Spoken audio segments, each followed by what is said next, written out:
Ce qu'on va faire maintenant, on va essayer de trier le visuel. Par défaut, les trier par ordre de croissant du nombre total de pièces vendues. Nous, on va le trier par ordre croissant et en fonction des colonnes de date. Donc, je viens sur les 3 points juste ici. Trier axe, je choisis année, trimestre, mois. Voilà. Je viens sur les 3 points. Trier axe, je choisis tri croissant. Voilà.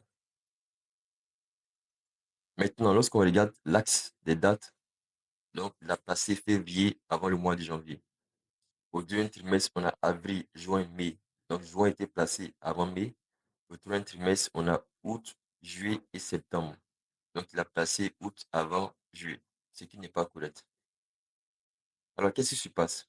Ici, on a trié les dates par ordre croissant. Or, dans Power BI, les tris se font par ordre alphabétique.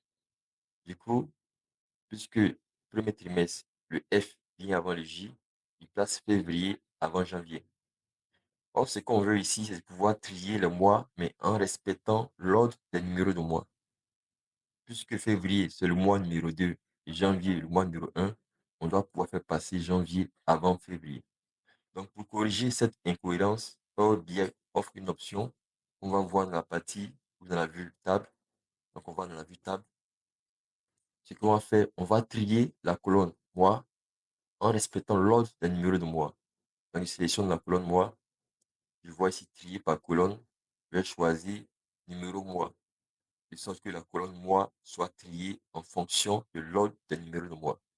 Si je repars dans la vue rapport, voilà, je vois que le graphique a été retrié correctement. Là maintenant, janvier, février, mars, avril, mai, juin, ainsi de suite, jusqu'à décembre.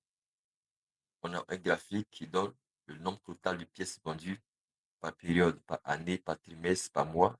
Les ventes sont correctement triées en fonction du temps. Alors, pourquoi est-ce qu'on crée une hiérarchie de dates ou une hiérarchie tout court? C'est ce qu'on va voir maintenant.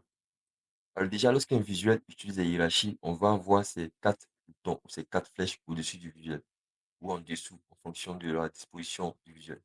On voit une flèche montante, une flèche qui descend, une double flèche qui descend, une autre double flèche mais avec des branches.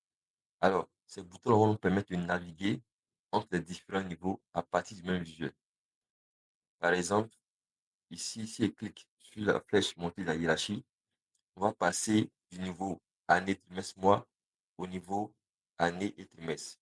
Donc, je le fais. Voilà. On est passé au niveau année, trimestre. Si je remonte encore, on passe au niveau année simplement. Si maintenant je clique sur la flèche qui est à côté, je l'active. Lorsque cette flèche est activée, on pourra naviguer entre les différents niveaux en cliquant simplement sur les barres, les différentes barres.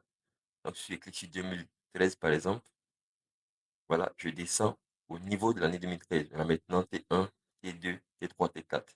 Si je clique sur T2, voilà, je descends au niveau du deuxième trimestre. On a avril, mai, juin.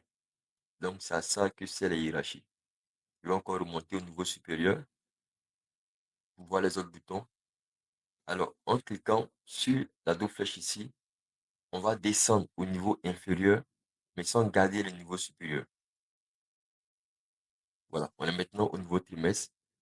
On a T1, T2, T3, T4. On ne sait plus si on est en 2013 ou 2014. Si je clique encore sur la double flèche, je passe au niveau mois, mais on ne sait toujours pas en quelle année elle se situe. En janvier, février, jusqu'à décembre. Donc, je remonte encore au niveau supérieur. La dernière double flèche, en cliquant dessus, on descend au niveau inférieur, mais cette fois, on conserve le niveau supérieur. Voilà, on est passé au niveau trimestre, on a une trace du niveau supérieur, du niveau année. Donc, on a maintenant trimestre et année. Je clique encore sur la double flèche, et maintenant mois, trimestre et année. Donc, voici un peu à quoi sert la hiérarchie dans Power BI. Ça permet d'afficher notre visuel selon plusieurs dimensions ou selon plusieurs angles de vue.